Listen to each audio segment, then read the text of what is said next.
Bob. Good call, Troy. And then Troy goes on to say, I heart your show. I love your show. Okay, I'll take it. And Lee Stolley, one of our regular visitors here on Tall Tales. Welcome back, Lee. So once again, if you have an overpowering desire to be a participant here on the broadcast to our international radio listening audience, all you need do is call 888-8255, 888-TALK, and your call will be answered. This will be perhaps one of the few times in your life that you'll get a chance to talk to the real Joe Cruz and actually hear his voice instead of mine. So the real Joe Cruz will answer your call and put you on the air, and he'll make my board light up here, and I'll know who you are, and I will then figuratively pick up the phone, and we'll put you on. And it looks like my call screener is not working here, Real Joe. It's Jimmy. It's Jimmy, okay. Good afternoon, Jimmy. Howdy. Yeah, I just listened today, and have some points about, suicide. Uh-huh. Assisted suicide in Oregon is legal. Uh-huh. Just like recreational marijuana in Canada is legal. Okay. Yeah, I have a question. What is your favorite lawyer joke? My favorite lawyer joke? Okay. Oh, don't look in the mirror. I'll tell you when we finish talking. I'll tell you my favorite lawyer joke, Jimmy. Okay. Yes. All right. Keep the suspense going. Anyway, I read a book, Goldie Doll, about Aaron Burr, about the federalism and the Whig and the Republican. Sure. Anyway, it's a good book. And then I watched a movie, The Fargo, by the Coen brothers. Fargo is spelled like Fargo, North Dakota. Fargo, yeah, I like that movie. It's one of my favorites. As a matter of fact, there's a serial based on Fargo that there were 3 seasons of it, and then there's another one coming up this spring. It's really good. Are we talking about the same thing?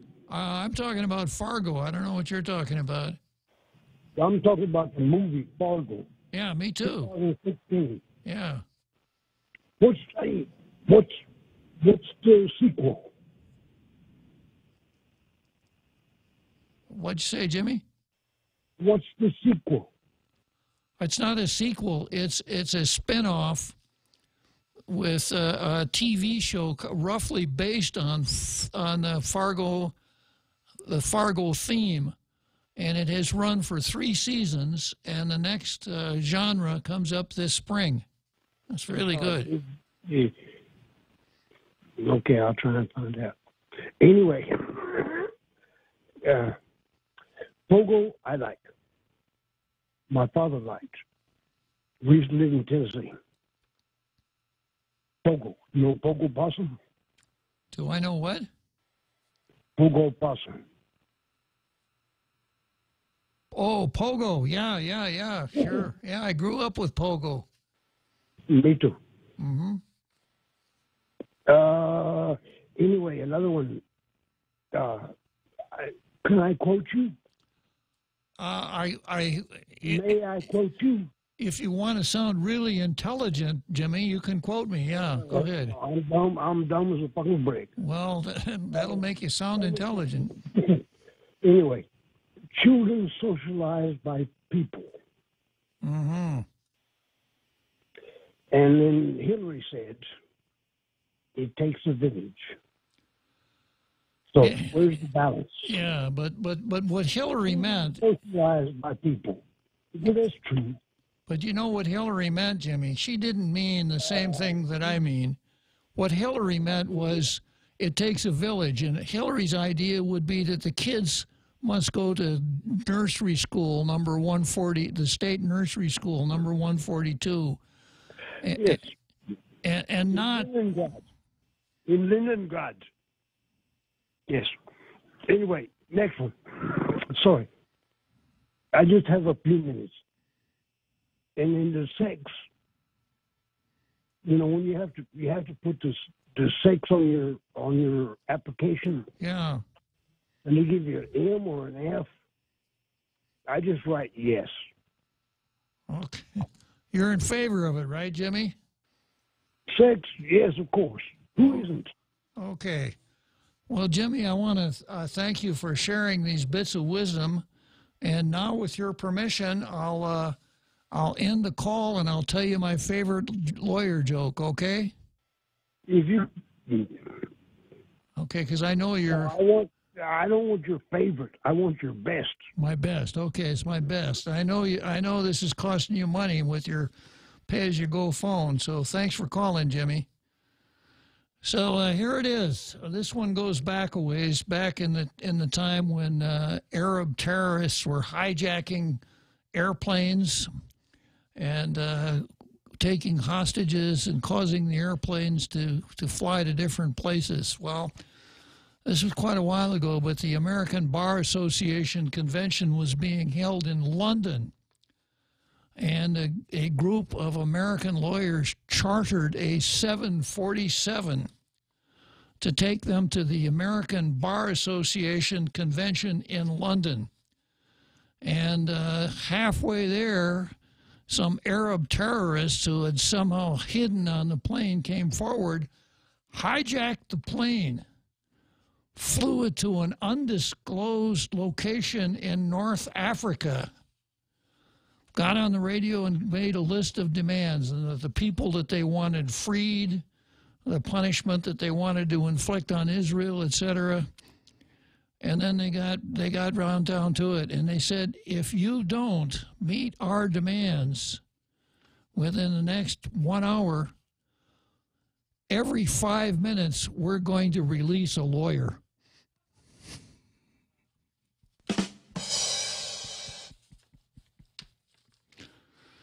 So. Oh no! Don't do that. Yeah. So, yeah, I mean, talking about making it hard on people, giving them an offer they can't refuse, huh? Real Joe Cruz. Okay, I hope you liked it, Jimmy.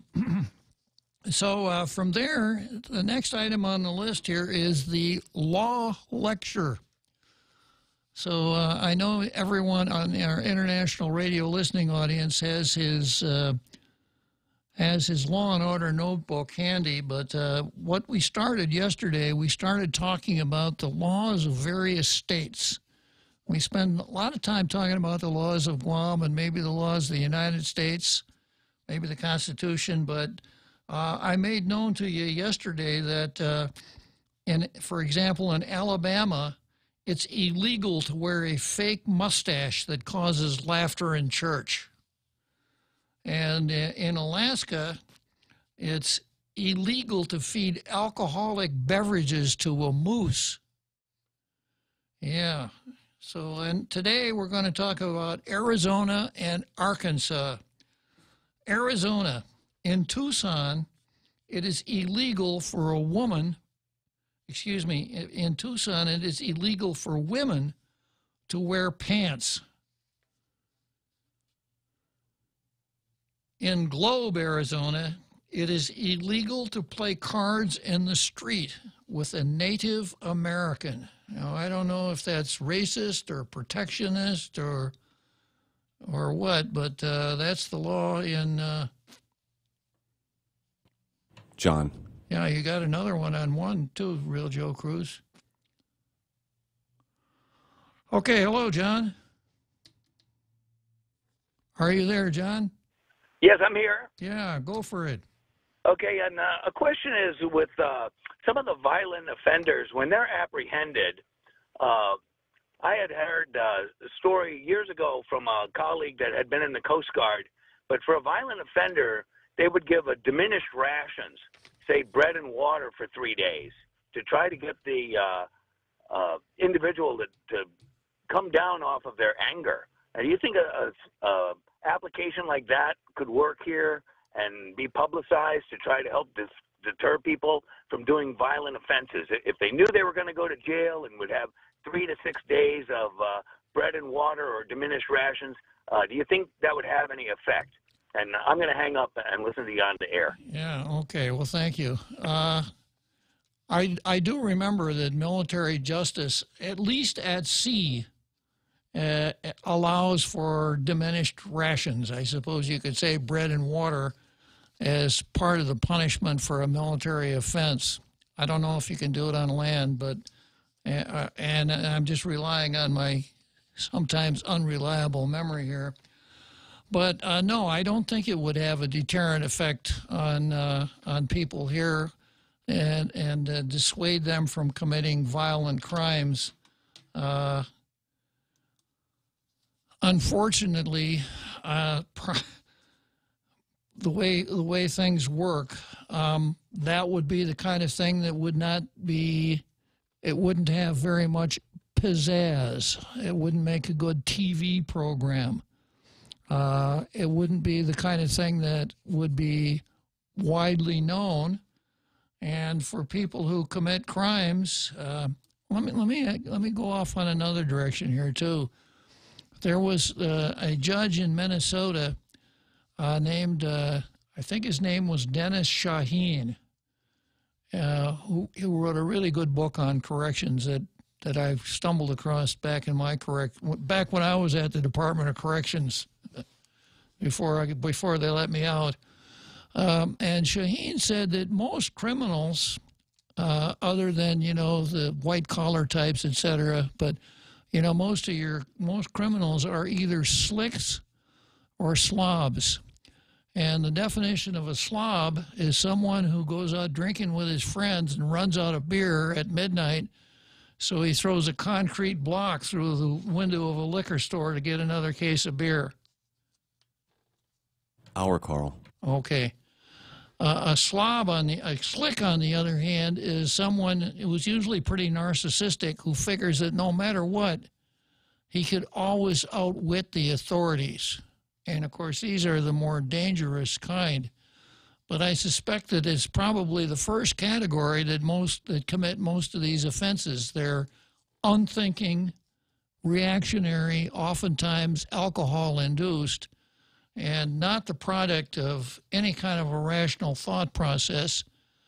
And only those things that are sort of the product of a rational thought process, I think, would be deterred by subtle punishments like the idea of bread and water. But that's my 2 cents worth. Okay, so we got Carlito on the line. Hello, Carlito. Hey, Bob.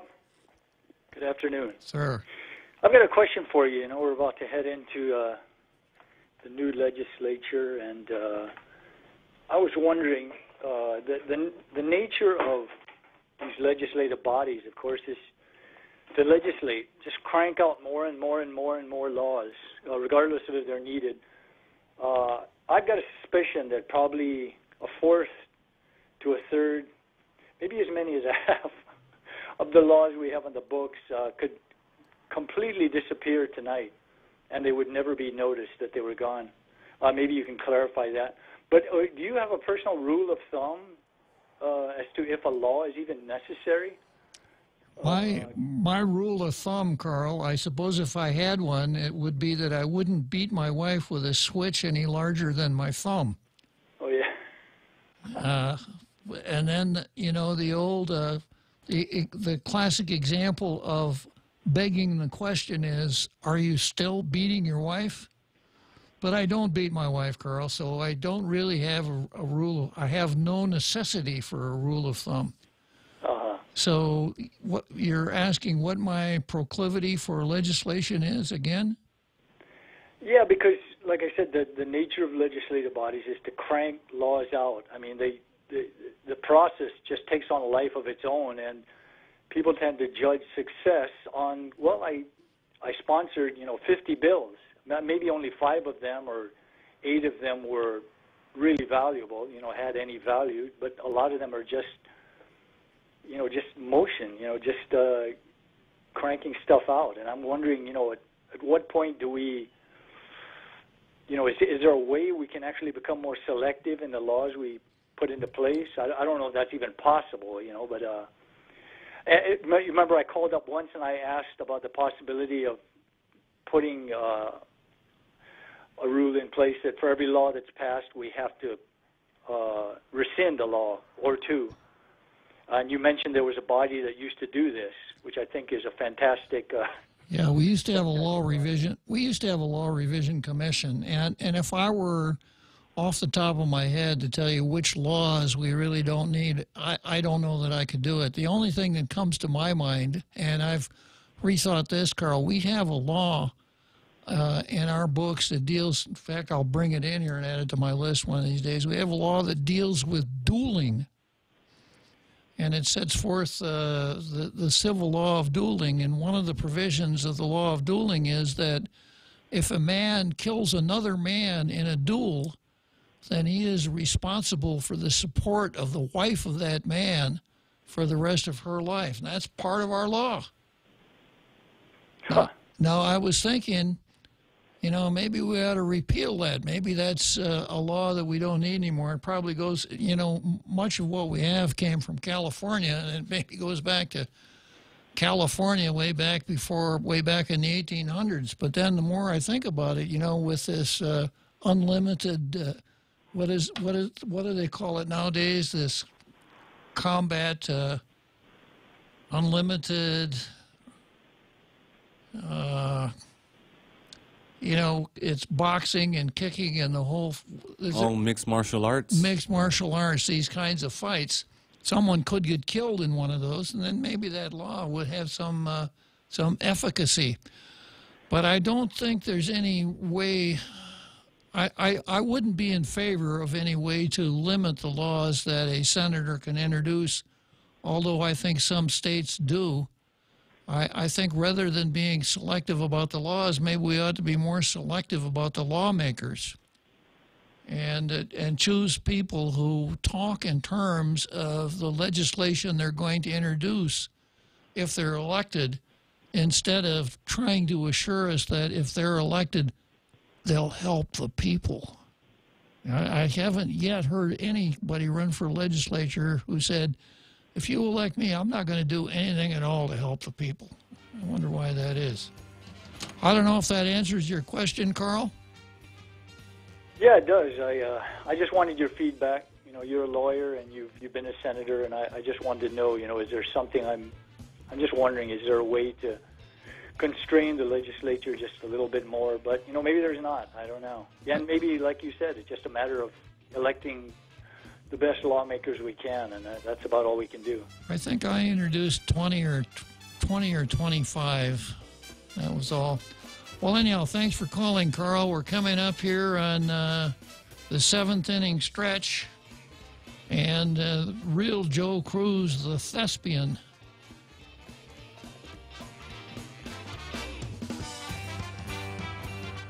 For over 30 years, Sanford Technology Group has been helping companies throughout Guam and Micronesia with their payroll, time and attendance, networking, and other information technology services. Our online integrated payroll and time and attendance solution provides the workforce management tools and expertise to make your business more efficient and employee-friendly. For more information, visit Sanford Technology at 335 South Marine Corps Drive or call us at 647-0220 to schedule a demo today. There's a reason every day a Guam homeowner is getting a solar system installed by Micronesia Renewable Energy. It's because MRE is the most trusted name in solar. With more solar energy solutions than any other solar company on island, homeowners have a choice to go solar for zero money down or take the path to ownership. Whichever way, it keeps our skies blue and your pockets green. And with the most experienced solar technicians and an energy production guarantee, there are no worries. Call 632-2613 for a free consultation. MRE, the smarter choice. Celebrate Christmas Day at Jeff's Pirates Cove. Lunch buffet available from 11 a.m. to 2 p.m. Call 789-2683 for reservations.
Okay, it's little theater time here on Tall Tales, and the scene, the setting is the center field bleachers at Wrigley Field.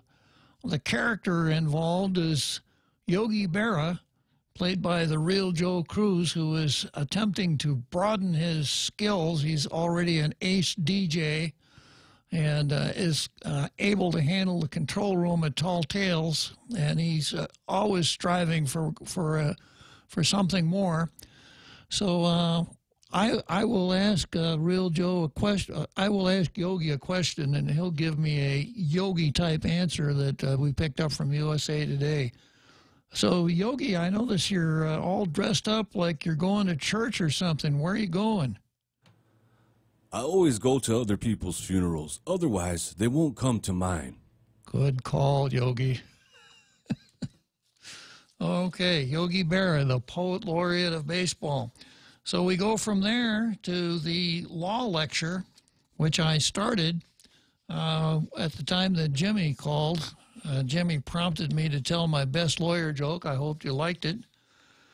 And I mentioned we talked about Alabama and Alaska yesterday, and we started on Arizona. And in Tucson, it is illegal for women to wear pants. In Globe, it's illegal to play cards in the street with a Native American.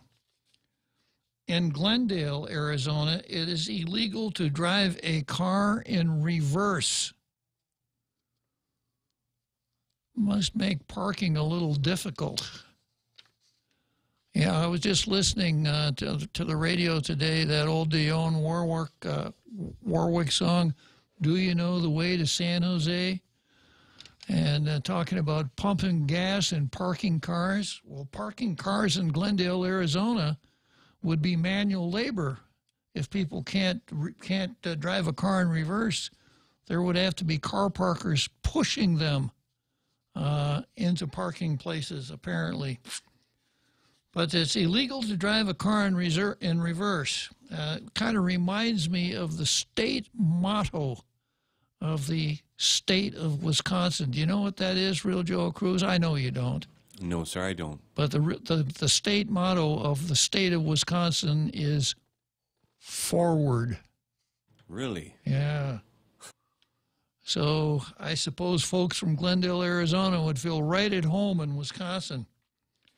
In Nogales, Arizona, it is illegal to wear suspenders. Yeah, well, I don't know. You know, Nogales is down on the border. Nogales, Sonora, and Nogales, Arizona. It may very well be that, you know, some of these border towns have souvenir shops that sell all kinds of leather goods. So perhaps the no suspenders rule is to protect the leather belt industry. Those who would sell leather belts in Nogales. What do you think, Real Joe Cruz?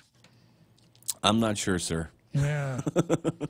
Well, that's the only reason I could think that it would be illegal to wear suspenders. I do, but maybe I'm onto something there. Maybe it's to protect the leather belt industry, because back in the day in Wisconsin, which is America's dairy land, it's the #1 dairy state in the union. I think there were more cows in Wisconsin than people. Smarter, too, but anyhow. In order to protect the dairy industry, it was illegal to sell colored oleomargarine in Wisconsin. So if you went to the store and bought oleomargarine, it was white. And there was a way that you could squeeze a little berry inside the plastic package and massage the whole thing and make it look like butter. But most people didn't want to do that. But it was illegal to sell colored oleo in Wisconsin. So I lived about 20 miles from maybe 30, 25 miles from the Illinois border. So on the border, there was Genoa City, Wisconsin, and Richmond, Illinois, kind of like twin cities. And Richmond, Illinois had a couple of stores that would advertise colored oleo. So some people would drive all the way down to Richmond, Illinois to buy their colored oleo to get around those protectionist laws in Wisconsin. So I don't know if there were cartels or anything like that. You know, I imagine it was a pretty healthy smuggling business, but maybe that would explain why that thinking would explain why you can't wear suspenders in Nogales, Arizona. Then we move on to Arkansas, and maybe there was some migration between Alabama and Arkansas, because in Arkansas, a man can legally beat his wife, but not more than once a month. In Fayetteville, Arkansas, it is illegal to kill any living creature. Yeah, it's illegal to kill any living creature. So I guess if you wanted to go out, if you were a hunter and you wanted to go out and kill something, you'd have to find a dead animal. School teachers in Arkansas who bob their hair may forfeit their pay raises. And this is the last one for Arkansas.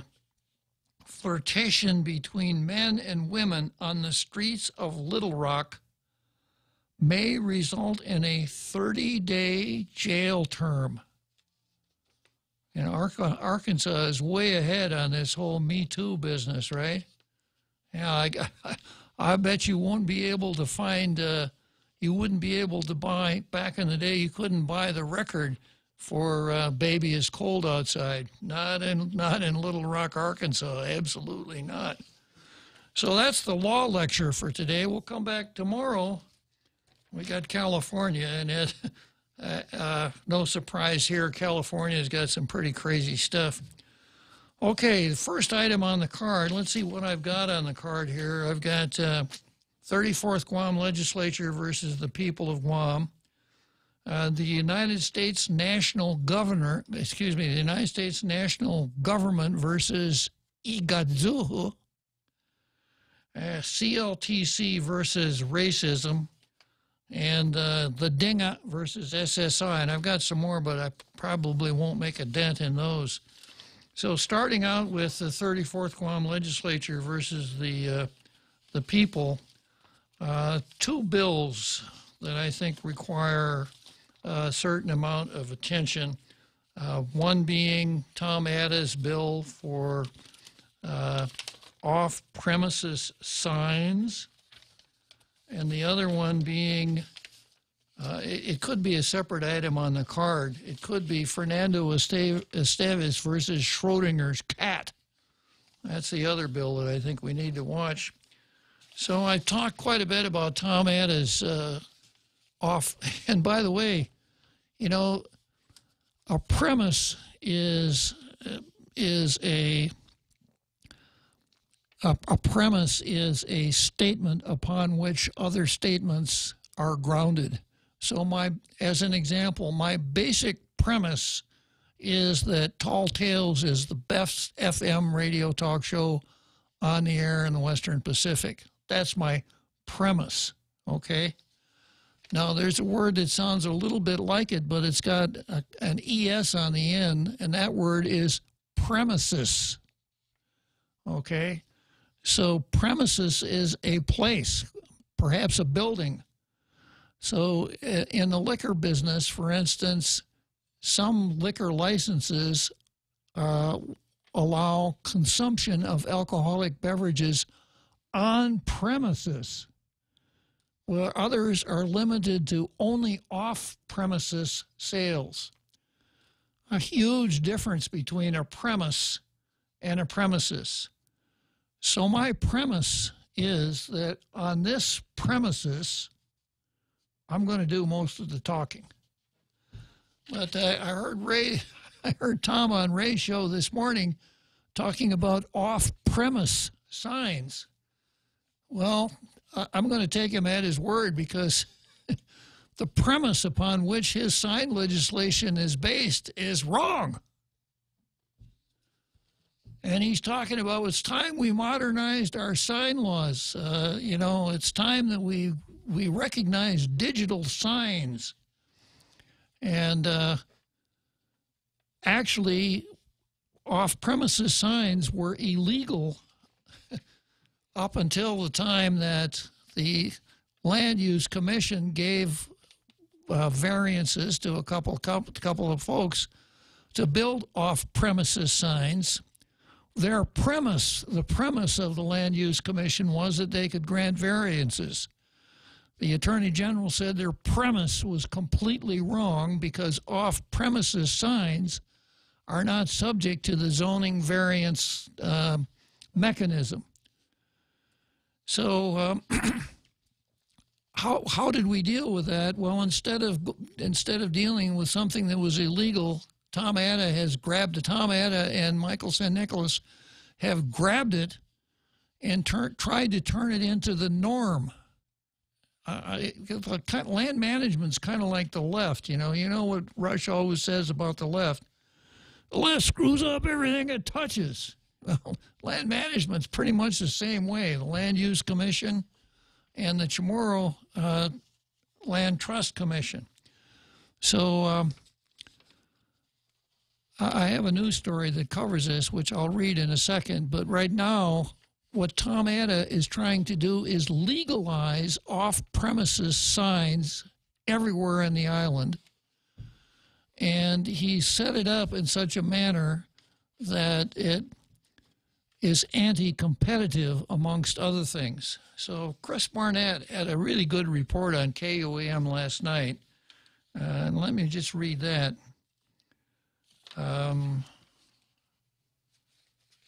Let's see here. If I have it.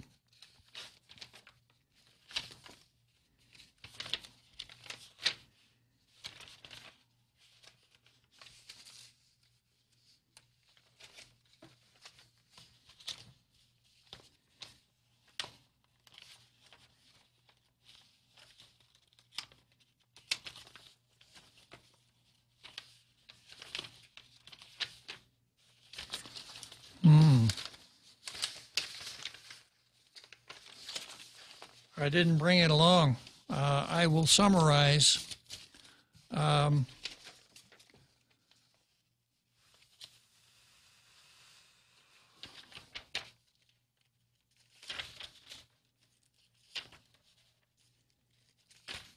Take one more look here. Oh. My bad. I thought I was wrong, but I was actually right. But it still counts for being wrong, right, Real Joe Cruz? Yeah. This is Chris Barnett's story called Special Signs or Special Interest. As the 34th Guam legislature's term comes to an end, senators are addressing important issues like Senator Tom Atta's Bill 154, which seeks to regulate, quote, off-premise, not off-premises, but off-premise signage. And Chris put the words off-premise in quotes. Chris knows. With several senators questioning the bill's intent, Senator Fernando Esteves said the bill gives electronic sign companies a legal monopoly, while Senator Espadon asked what effect the bill would have on traditional signs. Does this legislation then require the ITC remove those advertising on the intersection of ITC and Marine Drive? Come on, Jim Espadon. Marine Drive, where's that? Even if they tell them to take down the sign, that monstrosity of a building still remains, Atta answered. I hadn't thought of it in those terms, but if there's, yeah, the monstrosity of the building still remains, so better to have the sign on it. Bill 154 would mandate a 3,500-foot distance between off-premise signs. I don't know what the distance would have to be between off-premises signs, but for off-premise signs, it's 3,500 feet. But just what is an off-premise sign? Well, that depends on who you ask. This bill addresses off-premise signage. IT intersection, those signs are on-premise. I'm going to say it correctly, even though it isn't what people said. I'm going to. It's too hard to keep making that mistake. This bill addresses off-premises signage, ITC intersection. Those signs are on premises, so it's not really part of the discussion, Senator Regine Biscoe-Lee said. But Senator Frank Uggan Jr. points out the bill's definition of a sign doesn't specify the difference between the two signs, that is, off premises and on premises, meaning electronic sign companies could use the law as a way to shut down any advertising competition. If you look at the definition on page 4 of sign, it reads a name, identification, etc., display or illustration which is affixed or painted, represented directly or indirectly upon a building, Uggan clarified. So we're heading down the home stretch. I think I can finish this heading down the home stretch, and we'll definitely pick it up tomorrow. Be merry, be bright, and make shopping all right with holiday gift cards from Ruby Tuesday. Buy a $25 or $50 gift card for those on your shopping list. Get a $15 bonus coupon with every $50 card purchase. Some extra holiday happiness from Ruby Tuesday. Be merry, be bright, and make shopping all right with holiday gift cards from Chuck E. Cheese's Guam. Get a free medium pizza with every $25 gift card purchase and a free extra large pizza with every $50 gift card purchase. Some extra holiday happiness from Chuck E. Cheese's Guam. Bring joy to your world and your budget with a holiday loan from First Hawaiian Bank. At a low 4.99% APR fixed for 1 year, it's a smart way to add ho-ho-ho without budget uh-oh. To apply for a holiday loan, visit any First Hawaiian Bank branch or FHB.com. For more information, call 1-877-640-2337. Additional restrictions apply. First Hawaiian Bank. It all starts with yes. Member FDIC, Equal Housing Lender.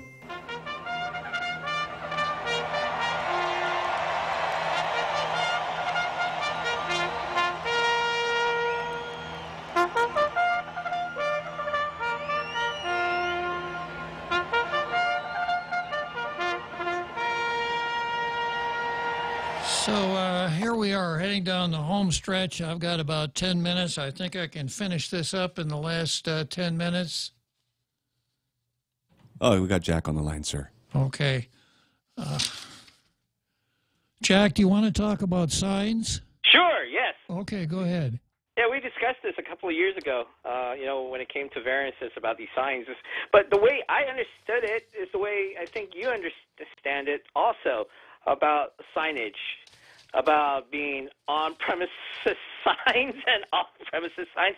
But for me, if you own a business and you advertise on one of those signs that isn't located where your business is, that's called an off-premises sign, isn't it? It is indeed. And that's how I understood it. And those have been illegal up until, I'll get into that tomorrow. They were illegal up until they got caught. And then Mike San Nicolas legalized the illegal signs. Tom Atta embraced the whole idea.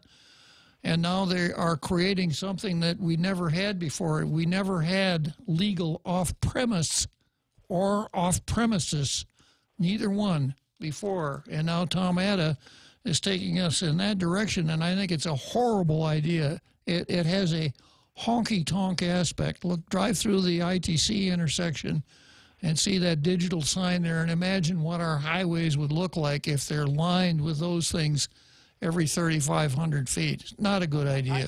I spend most of my time on the road, and it's much worse at night.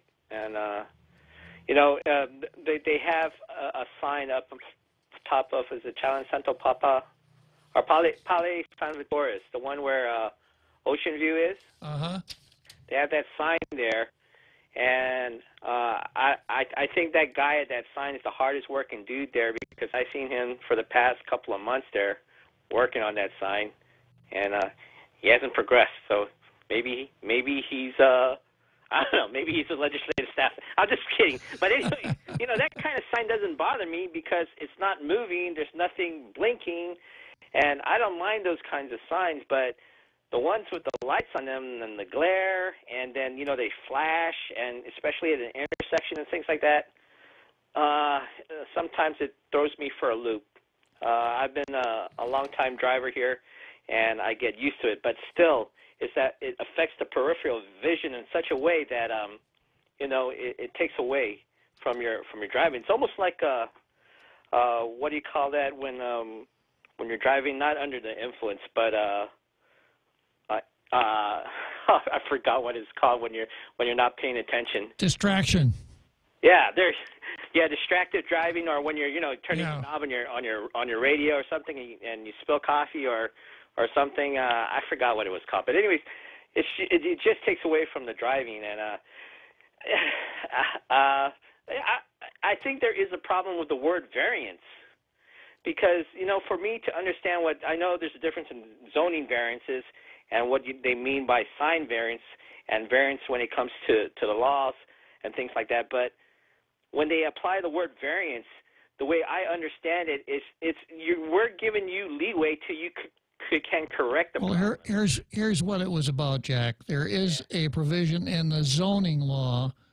There you go. That allows the Land Use Commission to grant variances as far as zoning is concerned. So your property might be zoned agricultural, but for good cause shown, they might grant you a variance to use it for something else. But that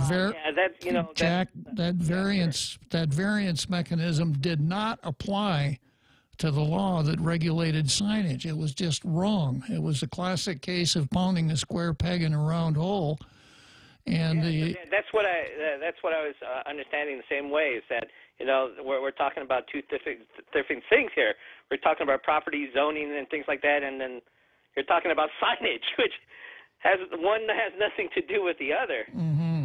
And so, we had this discussion with political signs, remember, about the so-called variance they gave on government land or things like that. Well, it wasn't a variance. It was legal. It was legal to post signs on the government right-of-way until Tommy Morrison came along with a law or changed that particular law.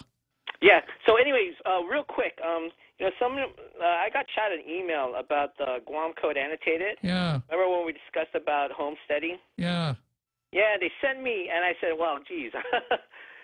They sent me like a Title 21, Chapter 43, and apparently, because, I remember this when Governor Gutierrez was trying to pass a Chamorro Homestead Act. And someone came back at him and says, you don't need to because Guam already has a homestead. Jack, I always invite people to call in and tell me, I don't know what I'm talking about, but that's also reciprocal. True. And what we were talking about yesterday was homesteading, like the Homestead Act that allowed people to go out and stake a claim on Western lands, file it, use it, etc. We were talking about homestead in that context. Now, Jack, I'll tell you what. I'll try to talk fast so that I can finish, okay? That's what we were talking about. Now, there is a section in Title 21 that is a protection from execution. And what that means is this, that if a person is in debt to another person, A is in debt to B gets a judgment against A doesn't pay, B can get a writ of execution, execute on A's property, and sell it at a marshal sale. Same sort of thing with a mortgage. So the section that you're talking about makes it more difficult to execute on property that a husband and wife have declared a homestead, but it has nothing to do with what we were talking about yesterday. Well, no, remember it was about Gibson, the one that was being thrown off his land. Yeah. And he was married to someone, and the homestead that I understood under that section was also about your spouse being married. Yeah, but Jack, it only applies to people that own real property. It doesn't apply to people who lease real property.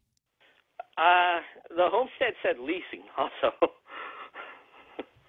So that's why I was kind of confused. And so maybe Governor Gutierrez was correct when he said that I have no idea. But I'm on the boat with you that the Chamorro Land Trust is, the whole thing is just really out of whack. And just to see this happen to Mr. Gibson was really a criminal thing. And I think that something needs to be done.